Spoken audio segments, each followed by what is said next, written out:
Hi folks, just getting set up for the streaming the entries we've got in so far.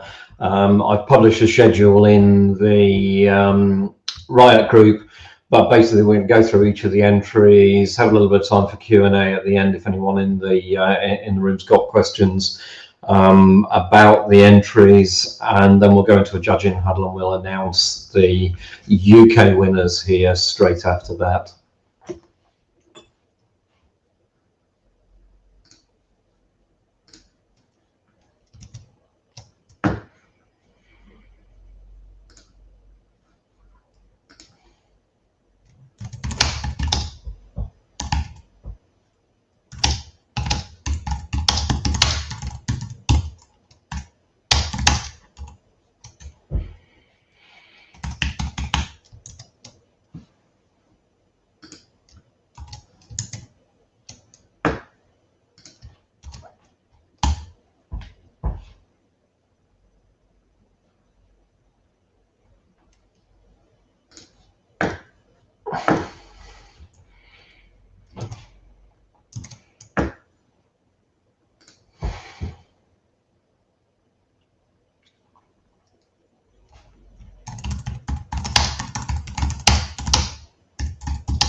Hi folks, just waiting for a few more people to join us, and then we'll start with the live stream. I think I published a schedule in the group, so we're going to do Spotify on hold, MD to IVR, reaching out, and one-stop shop in that order. So I'm just going to wait for the developers of those hacks to arrive so that we can do a sensible Q&A at the end. Format will be that I'm going to play the YouTube entry for each of the entries. Then we'll have a Q&A session. Feel free to ask questions either here in chat here or on the UK Riot room or the Simwood Slack. And what I'll probably do is repeat the questions into the audio so they end up on the stream. And then at the end of that, once we've been through the 4 entries, Charles and I will be going away to do a quick judging huddle. And it's at that point we decide who will award the $1,000 of UK prizes to. And then what happens is over the next 24 hours, there's then the global judging huddle where the global sponsors get together and decide who to award global prizes. So if you're one of the entries here, you get sort of 2 bites of the cherry. So you're getting a chance of winning a UK TADHack prize. But you will also obviously be entered into the Global Prize Awards, so watch this space at the end of this session. This isn't the only judging that takes place. Hi, Alan. Hey, how's it going, Rob? It's going fine. So I've just introduced the whole process. Let me go through, and what we'll do now, assuming the YouTube streaming thing works, I'm going to stream the first of the entries, which is Spotify on hold, from the team Similarly Geek. So let's stream that now. Feel free to ask questions as we go along in the chat, and then we'll do a quick Q&A afterwards.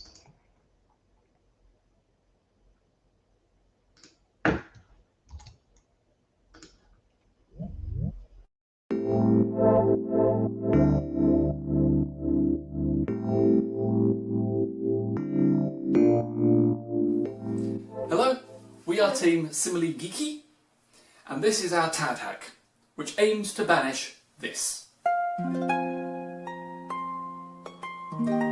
Awful. Not just green sleeves, all boring corporate music. but we all have to suffer whilst on hold. So we've developed Spotify on hold, which when you call, say, your energy provider, it matches your phone number with your Spotify playlist, so you get something decent to listen to. Well, now I'll give you a short demo of how it works. You start by, as I say, calling your energy company. In this case, it's a number through Avaya. This calls, and you can hear. This is Spotify on hold. It's just a standard message. Now, this message comes from us and our API. What we do is we look at the phone number, we work out what country you're from, therefore which language you probably speak, and then you say the announcement in that language. It's not very difficult, but the Avaya API provides the ability to supply the language, so we thought we're going to use that. From there, the API goes away and it compares your phone number with your Spotify playlist. It then returns a URL to an MP3 to play, and it then plays it through the speaker. If you can hear that, it's coming through now. Now, unfortunately, the YouTube algorithms will probably block all music, so I've had to use one of my songs for this. Sorry about that. Next, when the agent is ready to take the call, they go to their web portal, they log in as they normally would at, say, their energy company, and then they click Accept Call.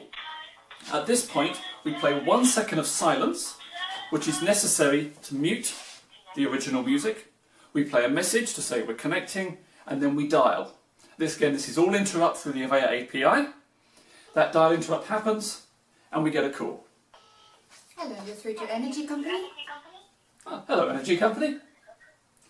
And you see, we then have a connection that's been redirected, and the only suffering I've had to do is my own music, so that's fine. You could also send that information through to the agent to say they've just been listening to this song, which might invoke something that you can do later on. So tech-wise, all of the telephony has happened via Avaya. On our side, we've used Node. Everything comes through us. So what you can do is you say there is only one unit here, which is us, that has the connection to Spotify. So you don't need several different privacy agreements from every supplier, it's just in the one place. And that's everything. It's Avaya One Cloud CPaaS.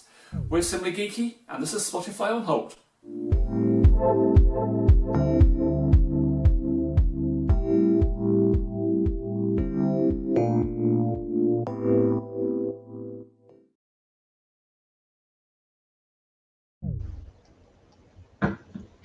Okay, so that was Spotify on hold, which was Similarly Geeky, Stephen Lilly's first entry. I was going to do a Q&A, but I don't see any questions, and I don't think Steve or Lily are here to answer them anyway. We're here. Oh, I'm sorry. I'm sorry. Anyone got any questions then?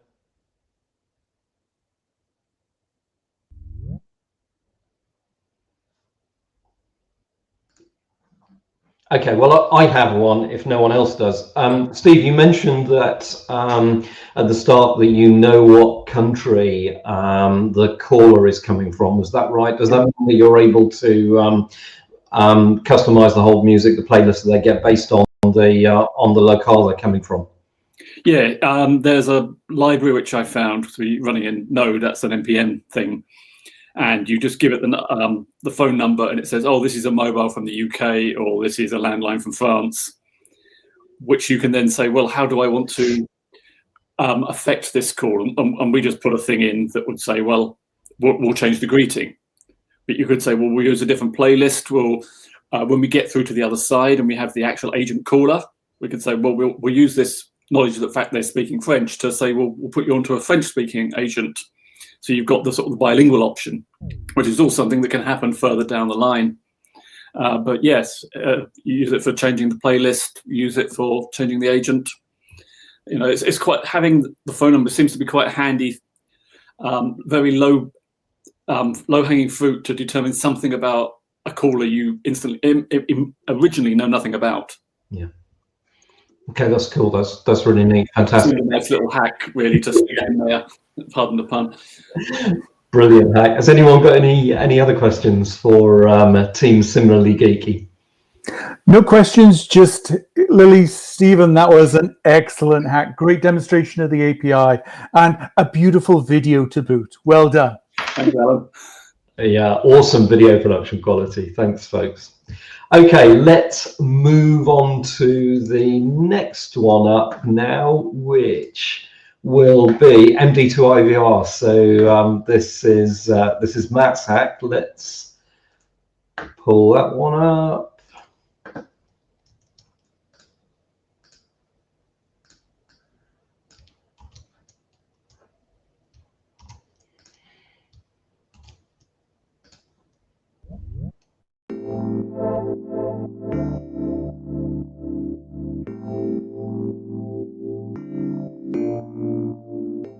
Hi, my name is Matt Williams, and I'm going to demo MD2 IVR, which converts Markdown text to a Simwood IVR menu. Okay, so first of all, a quick demo. Here is my Markdown file. I'm going to phone a number, and hopefully you hear this. MD2 converts Markdown text such as this into a Simwood IVR menu for information on requirements. Press 1. Usage. I pressed 1. You must have a Simwood account and have created at least. Okay, that's enough of that. So I'm now going to edit this. I'm going to add a hello TADHack. Press 4 and send that to a new TADHack link. So this is all just standard Markdown notation. Let's add a new TADHack message. Here we are. So what we saw there was we saw the original message, which the original Markdown rendered as IVR. We're now just going to change it, and I'm going to run my tool to upload it. The command lines are around here. I ran it onto Docker. This is the telephone number I want to program. These are the user and password. I've actually could just dummy these out to avoid leaking my information. If I scroll back up a little bit, so it's just deleting the old sounds and endpoints, and now it's converting the new messages into audio, creating prompt sounds, creating endpoints, and then it will shortly update all the endpoints to actually form the IVR structure. And once that's done, so you'll see in just a moment, it's now creating the TADHack message. And if I now dial that number again,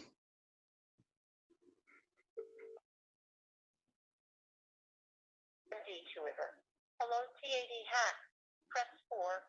MD2 converts Markdown. I just press 4. TADHack. Hello, TADHack. Okay, so that's just demonstrating that updating the Markdown file and rerunning the process updated all of the announcements and things in Simwood. And we can have a look at the actual construct here. So this is the Simwood manager.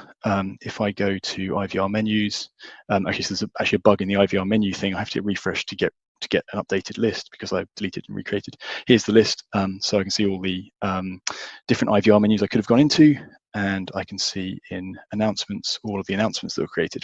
So that's a quick demo. It does work. It does what it says. Why do I do this? Well, Markdown's quite a natural format for complex text-based menus. It's very quick to make changes and redeploy, as we've just seen. And because it's text format, it's easily stored in Git, which enables things like GitOps. You can make your changes by merge requests. You can roll back mistakes very easily, all that kind of thing. It's also very easy to create very complex IVRs. So I didn't do this, but if I'd wanted to stress test the IVR system, this would be an ideal way of doing it. How do I do it? It's all written in Python. I used a Markdown parser called Marco.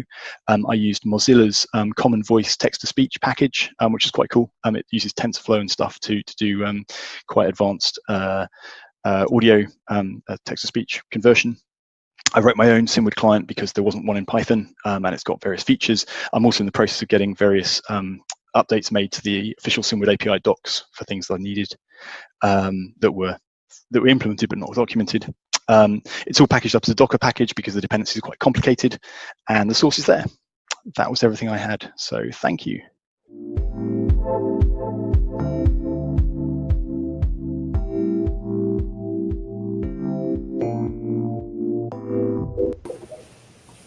That was an awesome hack from Matt. Now, I'm pretty much certain that Matt isn't here to do Q&A. One of the problems with the remote hackathon format is that unlike the real world where we all sit around waiting for the beer, folks aren't necessarily available for a whole of the time. So I don't think there's going to be a Q&A on Matt's hack. But I think for context, that was just an absolutely awesome hack. I think Matt has been present and supported TADHack London certainly every year I've done it, which must go back to 2015.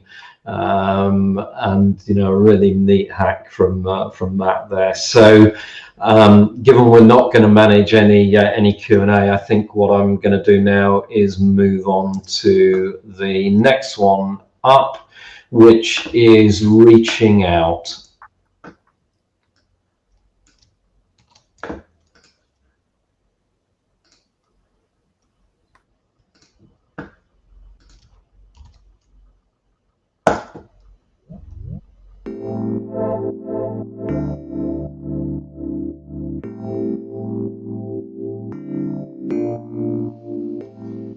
Hi, I'm Lizzie Drury. I'm a tech lead at And Digital, and I am the team of one for this hackathon. In the book Violetta by Charlotte Bronte, there's a character that keeps saying, I'm fine, I'm really fine, I'm fine. Anybody who says that, you've got to wonder whether they really are fine. Something to keep in mind in the current pandemic is there's a lot of stress put on people who don't know how to use technology. With lockdown, it has become standard practice for teachers to reach out to their students to check on their well-being and progress. This all has to be logged for future reference or action to be taken. Let's look at a few of the parent issues. Young students don't have access to technologies like Zoom, Skype, Teams. There are a large number of parents who don't know how to use technology. Access to computers might be restricted due to household having to share a machine. Privacy is also a big issue. You can't exactly step outside with a desktop. So let's look at the other side of the coin. Teachers don't want their personal details shared with their parents or students. GDPR access for information that you need when you need it. Calls, SMSs, transcriptions, any kind of interaction needs to be logged as soon as possible. Privacy again is an issue, especially when you're dealing with sensitive issues in a house full of people. So how do we reduce these friction points? I'd say we go old school, voice and text. There are very few people who don't know how to use those two services. One more issue, if not the biggest issue. Most parents will not answer their phone if they don't know who's calling. Ask yourself the question, would you answer this call? At the start of the hackathon, I decided to see what I could do in 24 hours to address these friction points. By using the Simwood API and the console, I was able to control the outgoing number. This allowed educators to reach out to the students under a common number rather than their personal devices. Logs and interactions can be automatically uploaded. Calls can be used for training purposes or, where permitted, for future actions. IVRs can be set up for each staff member, allowing them to have their own voicemails that can be retrieved on their personal devices. With the Android SDK, I decided to create a Kotlin module, which will be uploaded to the GitHub package manager, which will allow any Android application to add Simwood functionality as easy as adding a line to their Gradle file. Over to commercial bits. Prepaid model. This allows schools to set up DRP process. In case of a new lockdown, all they need to do is activate it, is add more money. Limits the information shared with outside services. Also gives a familiar number that the services can use on behalf of the school.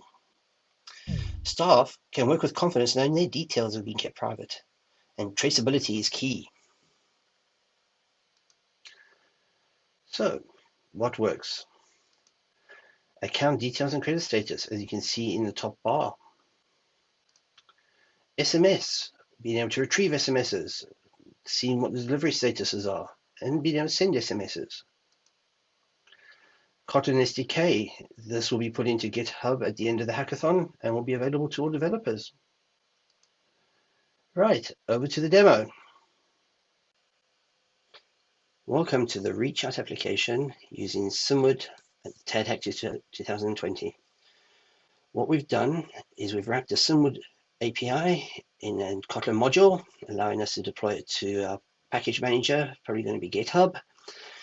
We will then be able to consume it in any Android app going forward without having to worry about the nigglies of writing API integration. Right, over to the demo. What we've done is we've added the account information and the credit status to the sidebar. You'll notice this is a prepaid account and it's £4.46 in it. We'll just pop over to the SMS quickly. We send an SMS. So the top SMS's status changes based on the feedback from the backend. Delivered to handset, great. Pop back to the sidebar, and you'll notice that the prepaid credits are now dropped to £4.40. Thank you very much.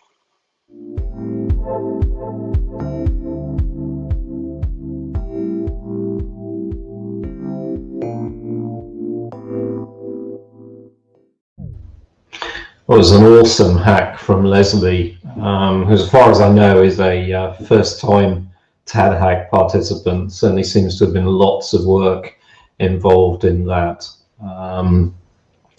Again, I think we've not managed to raise Leslie and get him to this stream unless you're out there, Leslie. So I think the opportunity for Q&A is not going to be there. Let's move on then to a second entry from Similarly Geek called One Stop Shop.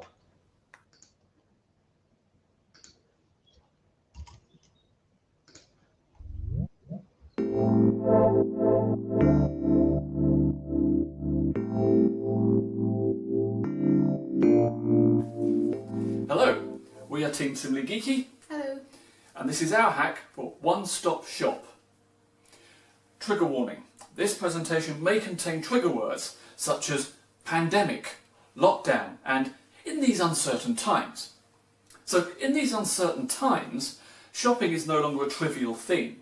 We don't just pop out for one or two items, it's a concerted effort with masks and everything.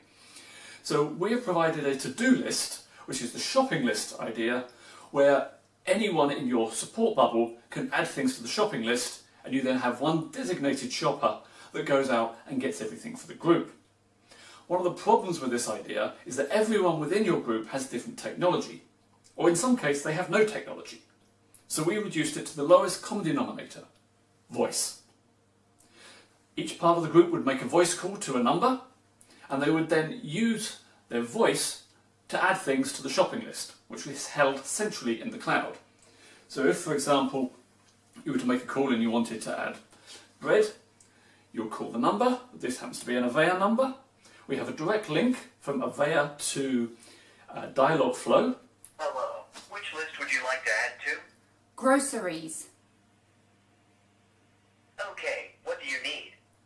Tomatoes. Tomatoes. Noted. Did you need anything else? Nope. Okay, bye. That's now stored in our central place. Now anyone can make that call and add things into the list. That provides a fairly real-time interaction between someone speaking and adding. And for this we use fallback intents inside Dialogflow, which talks to the node server. Then when someone goes shopping, they can recall that list. Now I'm going to be demonstrating that part, and the technology for this, I found an NFC tag. So what the person does is the person who's leaving the house presses the appropriate tag. That then makes a GET request to the same server. It will then make a phone call to that person. If you're going shopping, don't forget your keys, wallet, and mask. So that's a reminder to me as I leave the house. At the same time, it sends a text message to everyone else on that group chat.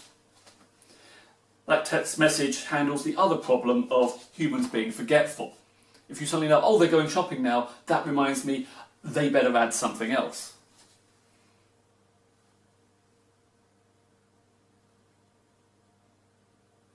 Which list would you like to add to?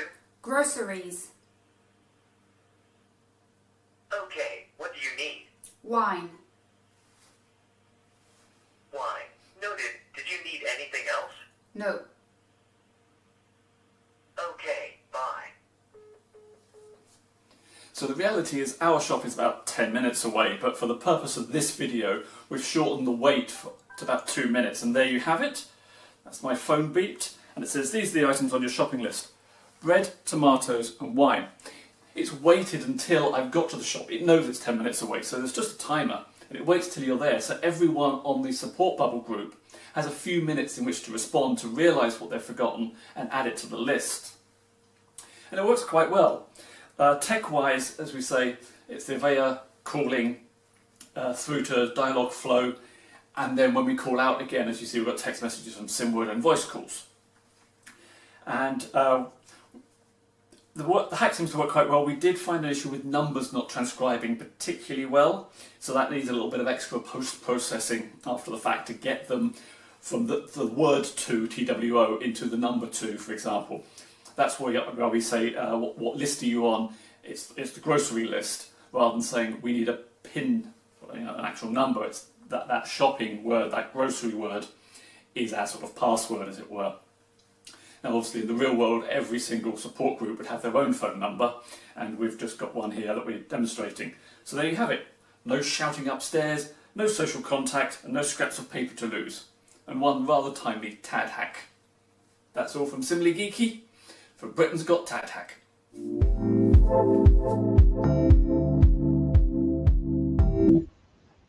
That was awesome. Thanks, Steve. Really interesting to see 2 sponsors being used in one hack, which is great. Any questions for Lily and Steve?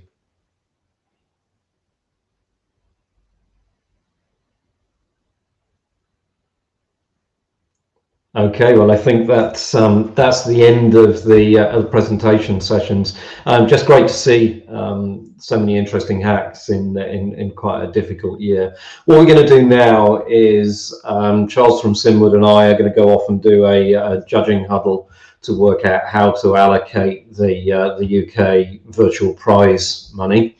And then we'll come back as soon as we can after that. So I'll put a note in the Riot room, which will be mirrored across to the SIM-word Slack room, and let you know when we're going to do that. But envisage that will be within the next half an hour. So what we'll do then is we'll come back, we will do UK prize announcement, and that's the end of the UK virtual location for this year. But I'm gonna mute now and go away with Charles to have a talk about the hacks that we've just seen. Thanks ever so much, the folks that are here to present the hacks and do the Q&As. It's been great to see these hacks this year. Thanks. Thanks so much, Rob. Well done.